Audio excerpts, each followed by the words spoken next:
away from the soul toward this external bodily life, then that's not good. And we'll discuss that. He said you shouldn't grieve for the soul. Understanding the soul's nature, you shouldn't grieve. Even thinking the self is born and dies, don't grieve. So, even if you think that, just like most people in this country, they think that you live for only one life. YOLO, you've heard of that expression. YOLO means you only live once. So that's an expression. People naturally think that the self is born and it dies, and that's it. Well, if that's true, then why are you upset? That's what happens, and it's just chemicals. The chemicals form and the chemicals dissolve. So Krishna makes this argument just to make his point. His real point is that no, we're soul. All bodies are born, remain, then die. So what's lamental? Don't grieve, since it's inevitable. But then he talks about the soul. People marvel at the idea of soul. But the last point, an eternal, indestructible soul dwells within all bodies. So don't grieve for anyone. Now he talks about the body. What's the difference between soul and body? The body is in contact with this world. The soul is connected to another world, connected to the Supreme. So in this world, sense contact causes cold, heat, happiness, and distress. But these things come and go, and you have to tolerate them. This is Krishna's teaching to Arjuna. Just tolerate. And if you do tolerate, such a discerning person, this person who is discerning and unaffected, is liberated. Sense contact is impermanent and not real, but the soul is permanent and real. It pervades the body. It's immortal, imperishable, immeasurable, indestructible, but the body is destructible. So this is an example of sort of the internal and external, the dynamic. There's an example that the chariot is the body. This is an example, analogy.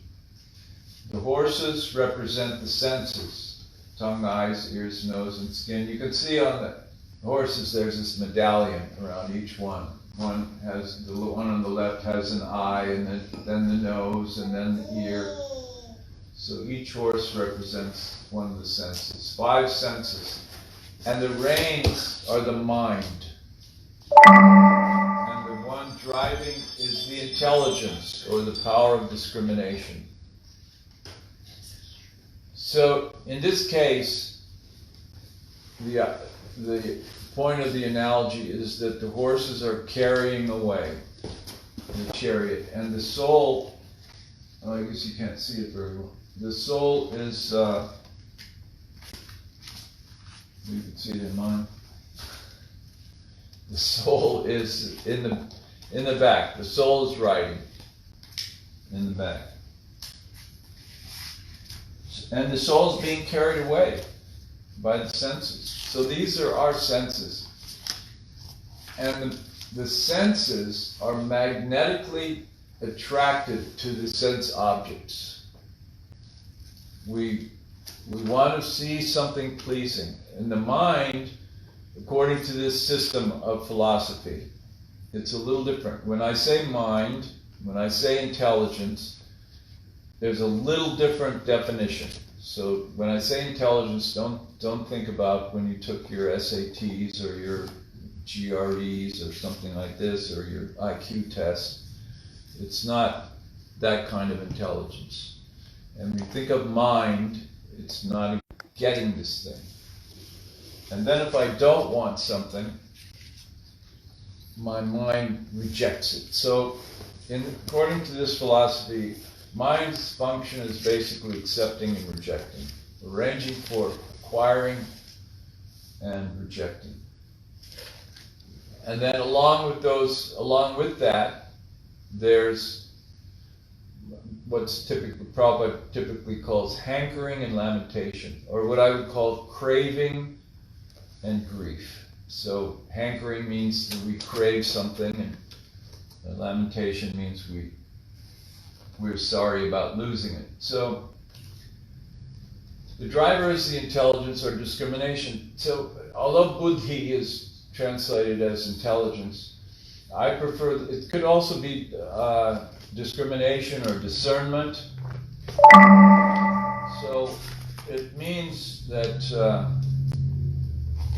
we discern which is internal, which is external, which is this external world, this material world, this worldly place, and which is soul.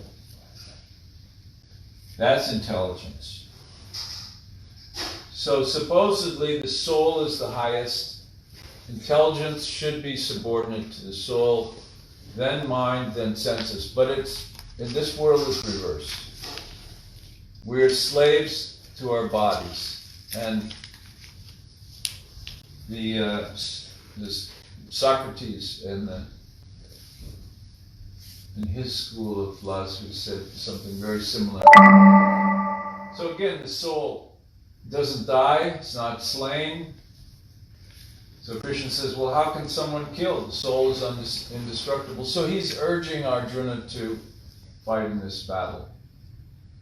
And then he gives an example. This is Krishna's example, that just as a person discards worn out clothes and puts some new ones on. So that's analogous to when this body is worn out, you can tell this body here, it's almost worn out. So pretty soon, by nature's arrangement, I'll just give up this body and then take on a new body. Krishna says that the soul is untouched by all these things. Of course, because we're oriented to think that we're the body, we're concerned about weapons and fire and water, and we're very concerned about these things. But really, the soul is untouched. Here's a couple of illustrations. On the top illustration is that analogy, is a person discards worn out clothes and acquires new ones. So it's similar to the soul leaving the body. Then the bottom analogy is, as one passes through childhood, youth, and old age, so does the soul pass into another body. So that was a verse that Krishna gave a few pages ago. But here you see that illustration how the child is born, there's a soul within that body, and the soul is represented by this spark accompanied by a picture of Vishnu. Then the soul remains the same, but the body changes. And then at death, you see the man lying down in the bottom left. At death, the soul leaves and goes into another body. Of course, this is human bodies, but the soul could go to an animal body or some other.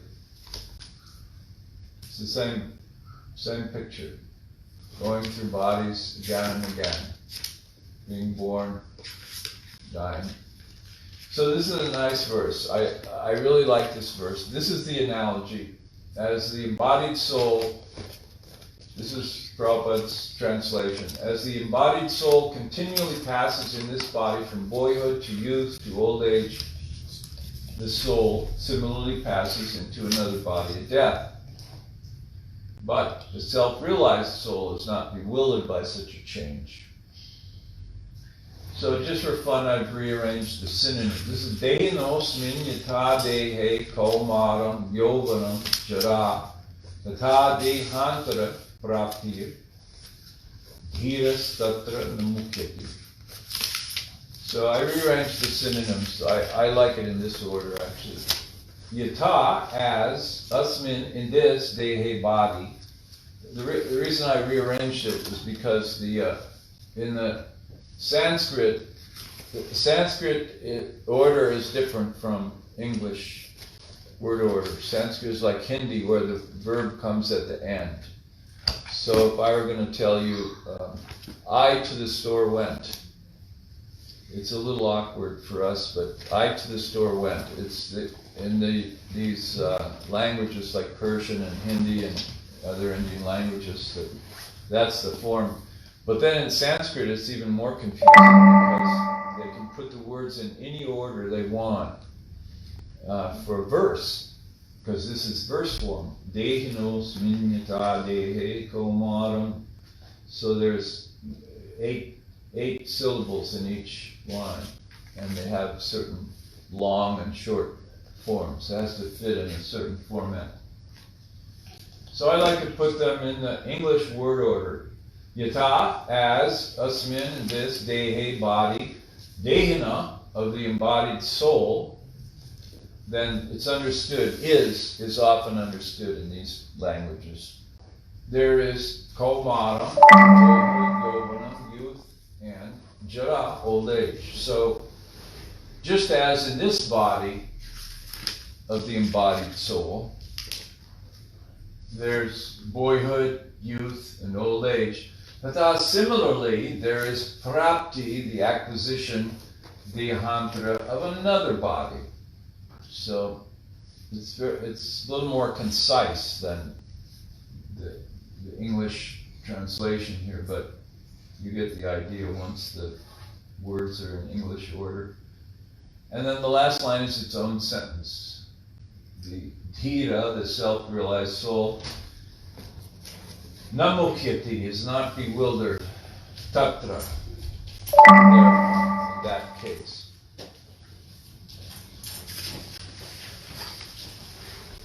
Dehinasmin yathadehi komanam jovanam jara. Should we turn it down? Is that right? Tatha dehantaram prapti dhira sattva namayati. This is about 5 or 6 minutes. This is the problem at the present moment. Prabhupada is speaking. People are not educated about the vital force of this body. Here in the Bhagavad Gita, it is explained, Dehi. Dehi means the proprietor of this body. Both we all, not only we human beings, but also lower than human beings, all living entities, there are 8,400,000 forms of living entities. They are called Dehi. Dehi means the proprietor of the body. The human being, the president, or higher or lower, there are different species of life. Everyone is the proprietor of the body. That we can experience. You know everything about the pains and pleasure of your body. I know what are the pains and pleasure of the body. So, this body has been given to us by material nature as our field of activities. With different bodies, we are acting differently. Not that your activities and my activities are the same. The dog's activities and the man's activities are different. Because the dog has got a different type of body and I have got a different type of body. Every one of us. So, Dehinasmin yatha dehi. The dehi, the living entity, or the vital force is within this body. So, the body is changing. Dehinasmin yatha dehi kaumaram yauvanam jara. Kaumaram means boyhood. Yauvanam means youthhood. And jara means old age, aged body. So, I can remember, I am an old man, I can remember I had a boy's body, I had a young man's body, now I have got this aged body.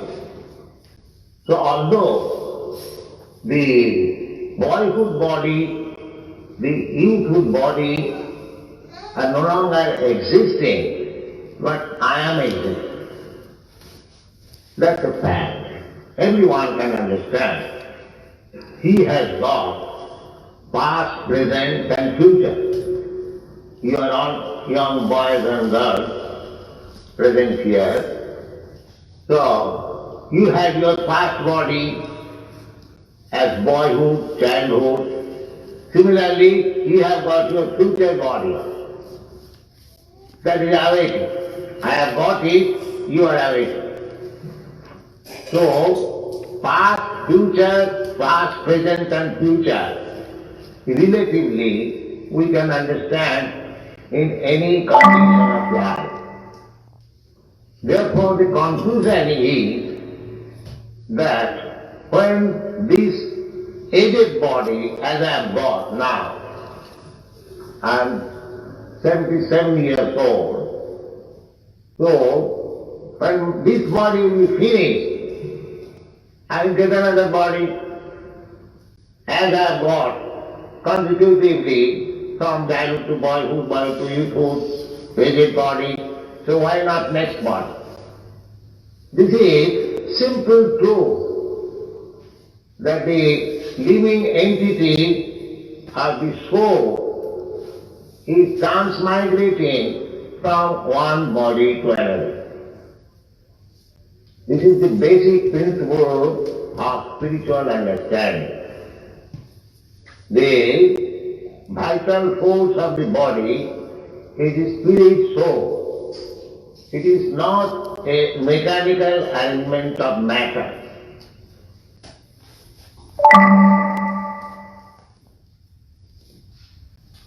Here's another example of how the soul, you see that on the bottom right, so the individual frames in a video appear as one fluid image on the screen, although there are many frames. So this is similar to the top picture where the soul, the one living force, is passing through many frames of life. And this is an excerpt from Prabhupada's purport in his Bhagavad Gita on this same idea. Since every living entity is an individual soul, each is changing his body at every moment, manifesting sometimes as a child, sometimes youth, and sometimes as an old person. Yet the same soul is there and does not undergo any change. This individual soul finally changes the body at death and transmigrates to another body, and it is sure to have another body in the next birth, either material or spiritual. So the body can be a part of this world, or it can go to another place, a spiritual body, a spiritual realm. So one who has perfect knowledge of the constitution of the individual soul, the super soul or the supreme soul, and nature, both material and spiritual, is called a dhira, or a sober person, or self-realized person. Such a person is never deluded by the change of bodies. So why is this? There's knowledge involved. And now we'll discuss knowledge a little bit. ignorance of the soul can be destroyed by knowledge. It's interesting that knowledge is seen as a sword that cuts through this knot of bondage. We're bound to the world. We're not liberated. We're tied up. So this ignorance can be destroyed by knowledge. When discernment or intelligence, mind, and devotion are immersed in the Supreme, one becomes pure and is not reborn. So purity means that we are not involved with the senses and their attachment to the sense objects. Purity means we're unaffected by this or detached. So one becomes pure and is not reborn. Pure means that we're in contact with the soul and the soul's nature. So through their knowledge, so when somebody sees contact with the soul, there's different levels.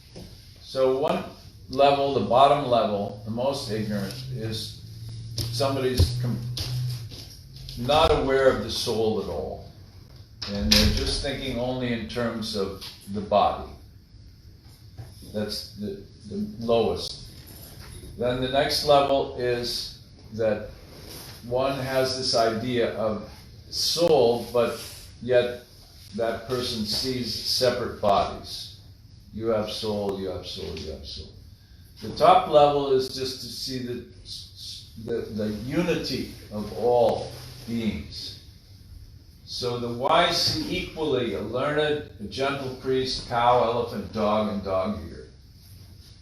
Those whose minds are fixed in such equal vision have conquered birth and death. They're situated in the Supreme because they, like the Supreme, have equal vision and no impurities. It's a very high level. And in general, Prabhupada encourages us to at least try to come to middle levels. Usually we're encouraged to understand what the highest level is, but middle level. So this is the illustration of a wise person with knowledge, seeing that all these beings are souls. They're not different, the animal or the... So this is important in understanding. In the modern world, people are, as I said, very influenced by humanitarianism. So there's a lot of concern about racial equality, about equality of men and women, about poverty, about so-called advanced countries and developing countries. And so these are really humanitarian concerns. But our position as somebody, or as followers of the Bhagavad Gita, is that these things will never go away. Because as long as we think we're these bodies, as long as I think I'm this body, then I'll see a difference. I'm an old man, she's a young child. I'm a man, she's a young girl. I'm a this, you're that. So we see all these differences. And because we think of ourselves as the body, it's very difficult to rise up above the differences. I was listening at the end of Clinton's presidency, I was listening to a speech that he made, and he said, in America, we don't discriminate between black, white, Hispanic, and then he was talking like that. He says, we see only Americans. I was thinking, well, that's also on the bodily level, that what about the British or the Indians or the Africans?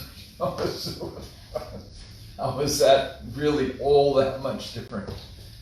So, and besides Americans, the country America, it's only 250 years old, so it's kind of it's an invented concept. So we go through life like that. That's our condition. But with knowledge, we can come up a little bit at least, maybe to this middle level of seeing, well, this person is a soul. And based on that soul perspective, we can go even beyond the humanitarian concept, and we can see that there's soul in nature, that nature also has soul. And when we ruin the environment, we're disturbing souls in nature. It's like a holocaust, that we're killing 2 billion animals per year. That's Holocaust level. So knowledge. We want to discuss knowledge a bit now. The Supreme Soul or Super Soul and the individual soul are in the heart together. One who becomes free from greed and despair has knowledge of the soul by the grace of the Supreme. And this is an illustration. Also from the Upanishads is this example that the body is like a tree, and the soul and the Supreme Soul are two, situated in the heart, or the essence of the body. The bird on the left is captivated by the fruits of the tree. So that's like in this material world, in this world we're captivated by everything. While the friendly bird on the right acts as a witness, waits for his friend to turn. And then you see on the bottom there's Krishna and Vishnu who's waiting. And on the left this person is he's attempting some amorous something. So one who becomes free. Now there's an important point here that I just went back 2 slides. One who becomes free from greed and despair has knowledge of the soul by the grace of the Supreme. Now moving forward 2 slides. This is an illustration showing how Krishna is picking up this soul, this person who is in the ocean of birth and death. Sometimes there's that analogy. Samsara is birth and death. So by his mercy, Krishna lifts us out of the ocean of birth and death. One who becomes free from greed and despair has knowledge of the soul by the grace of the Supreme, and by his mercy, Krishna lifts us out. So there's an attempt, we make the attempt, we chant, we try to follow principles, we do the best we can, but we have to ultimately depend on Krishna. Now, this is Prabhupada's statement: book knowledge without realization of the Supreme is useless. And this is stated in the Padma Purana. So this is a quote: one cannot understand the nature of Sri Krishna through one's contaminated senses. But when one becomes absorbed in bhakti or devotional service, true knowledge of the name, form, different aspects of Krishna, name, form, quality, and leelas of the Lord is revealed. It's hard to see this, but there are considered to be 9 limbs. This is from the Bhagavad. Prahlad says this to his father, Krishna. He says there's 9. Shravanam, Kirtanam, Smaranam, Pada Sevanam. I'm reading across the top 4 pictures. And then Archanam, Vandanam, Dasyam, Sakhyam, Atmani, Vedanam. So Shravanam means hearing about Krishna, just like we're chanting Hare Krishna, we're hearing. Or we're hearing about the Leelas of Krishna, or hearing Katha about Bhagavad Gita. Kirtanam means chanting. Smaranam means thinking about, meditating. So when we're thinking about Leela or Nam, Pada Sevanam means like menial service, serving the feet of Krishna. Archanam means doing the service to the deity. Vandanam means offering prayers. There are many prayers. to offer. Generally, our prayers are different from the Christian prayer.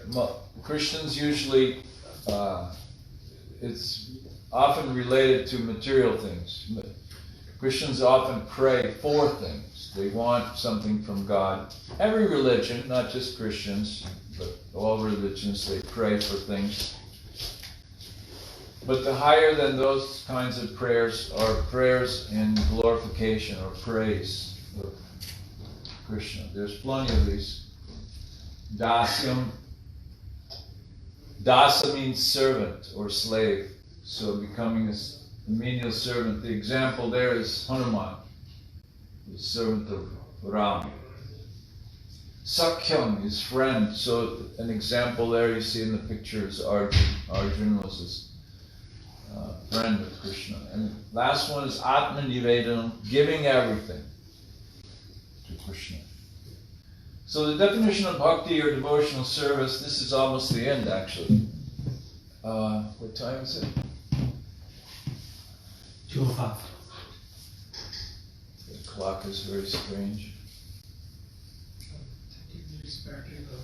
Somebody set it ahead an hour and then I seem to remember. Anyway, It's 1 o'clock. so the definition of bhakti is to engage all the senses in the service of Krishna, who's the master of the senses. The verse goes, Rishikena Rishikesha Sevanam. So Rishikesha is another name for Krishna. But Rishikesha also means that Rishika are the senses and Isha is the master or the Lord. So when the soul offers service to Krishna, one becomes free from material designations and the senses become purified. So the two things. The idea is to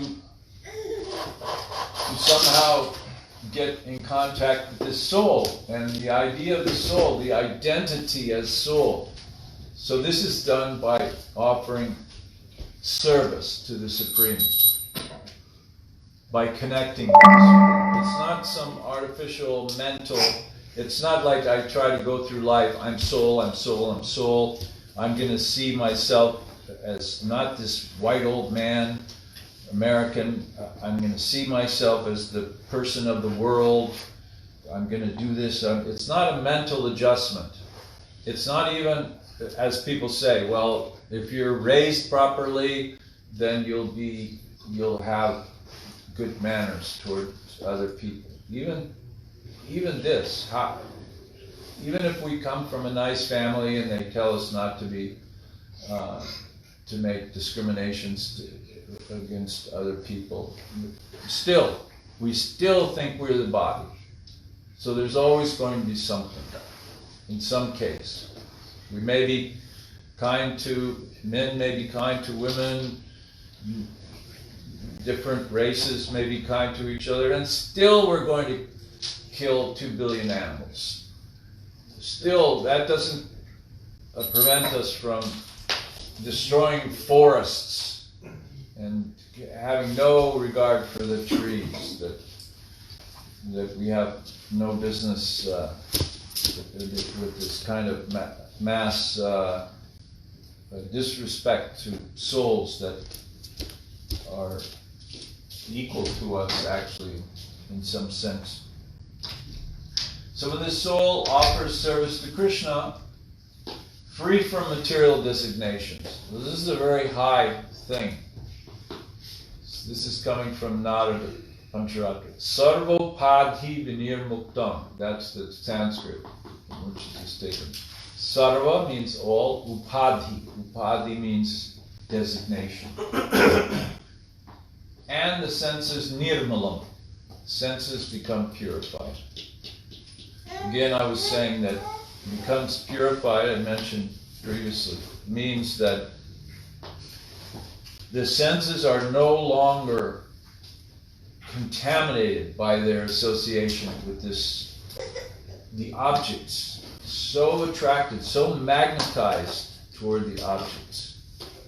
So nirmalam means pure, but becoming detached from this involvement. and being turned toward the soul. The mind and the intelligence then turns toward the soul.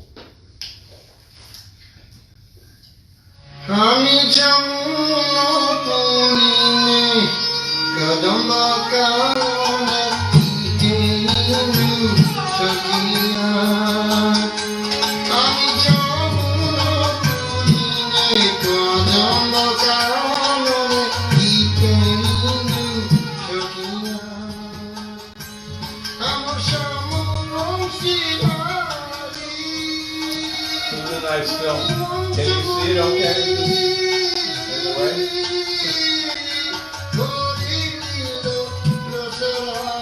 This is a beautiful song, one of my favorite songs. This is about Krishna's Leela with his girlfriends and Radharani. So Radharani is saying, oh, I'm sorry, one of the gopis is saying, oh dear girlfriend, what am I seeing? In a grove of evergreens, these kadamba trees, on the bank of Jamna, a beautiful blackish boy is holding a flute. He is sitting on a throne of jewels, performing his leela as the Lord of Love. Rasaraj, Rasaraj.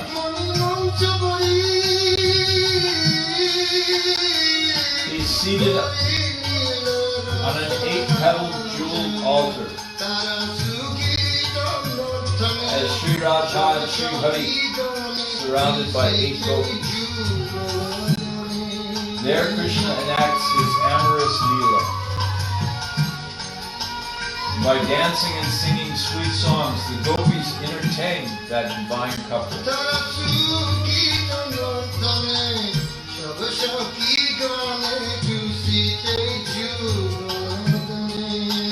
Thus, I'm watching Krishna's leela.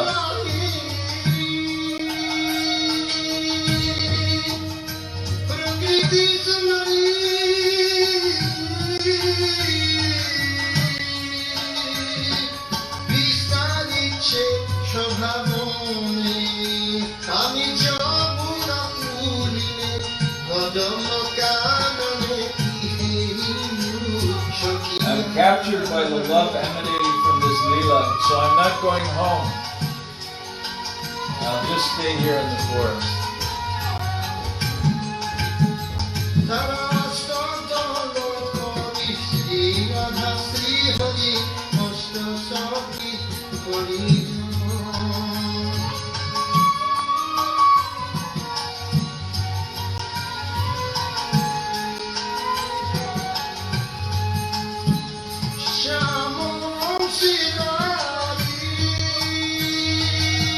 Vamshi. Vamshi Dhari means he's holding the flute.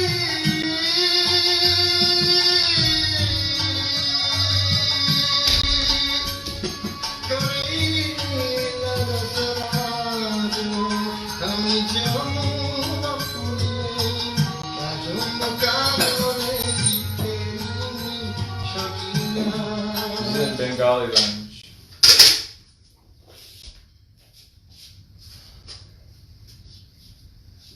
So I thought I would try to keep it short and sweet.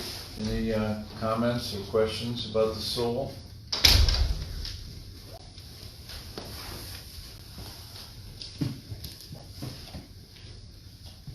In Mexico, Prabhu was talking to the devotees and he said that this is the first lesson. That because in the Bhagavad Gita, Krishna spoke about the soul.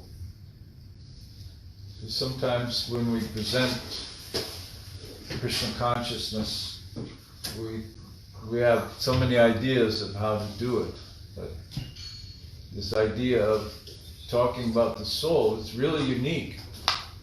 It's something that I think Indian people find it, what's so unique about that? We've been hearing this our whole lives. But when I first came to the temple, I was about 21 years old, and Prabhupada was talking about the soul. We're not the body, we're soul. I thought, oh my God, this is amazing. this idea is just... What did you think about this? Had you thought about this before? Previously, I was studying psychology, and I thought that all we had was mind and body. I didn't think about this one. Yeah.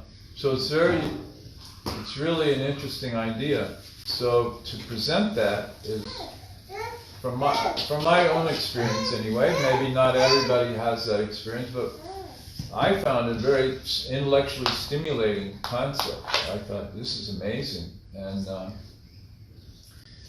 so I'm just giving some advice on how to present Krishna consciousness.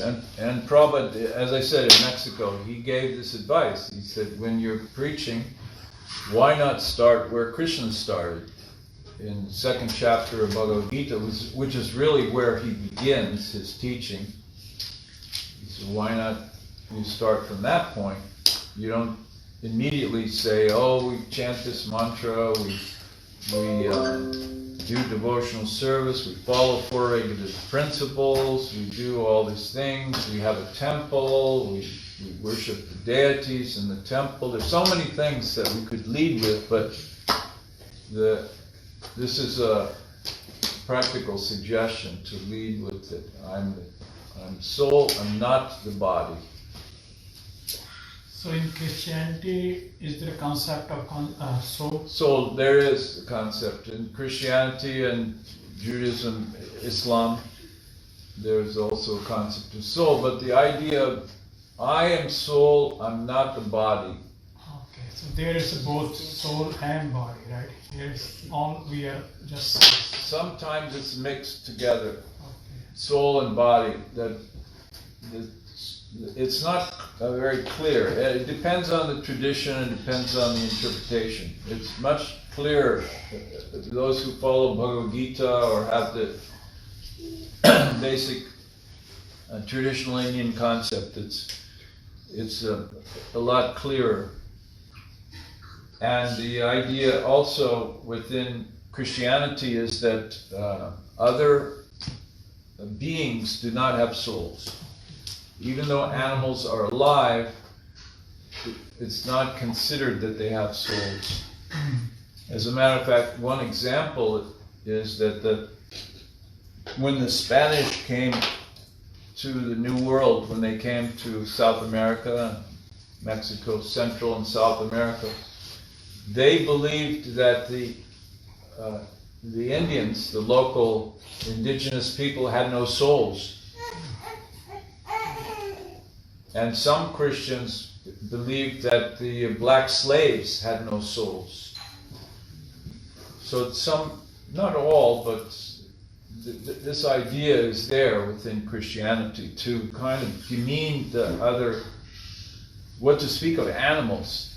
Then even now, even today, Christians don't believe that all life is soul, but according to Bhagavad Gita, all life, all humans, animals, even plants, all life is soul, yes. I like the part about it not being a mental process, when you switch to the understanding that you are soul and not the body. It's not something that you can just, program yourself to think, okay, I'm the soul now, and it be a mental process, it's much more than that. It's more like a realization, something you have to feel and actually experience. Yes, and the last couple of slides, I was speaking about that, or I was presenting, I wasn't speaking, but I was presenting the literature, the Puranas, the Upanishads. It says that it's through service or through connection to the Supreme. Our process is service to the Supreme. There are other processes that describe connection. Yoga. You're not talking about exercising the body, but yoga on a high level means to connect. So then to connect with the Supreme somehow, our process is through service, active service. So that connection means that Krishna is the Supreme Soul. So when we connect with Krishna, then we It's like you're coming home. reawaken our soul's identity as soul. Sometimes Prabhupada says that it's like we're actually like rich sons and daughters of our rich, wealthy father, wealthy family. But somehow or other, we're just loitering in the street, as Prabhupada would say. So when we get reintroduced to our wealthy family, then we can enjoy all the benefit. So when we're here, we're kind of dirty, meaning we're covered over by this body, idea that we're the body. But when we reconnect with Krishna, then our real nature, it's our actual nature. And the analogy is we're not talking about wealth or money, but we're talking about that it's completely different. We're not meant to be, just dirty in the street. We're meant to be, we're soul. We're meant to be connected with the Supreme Soul.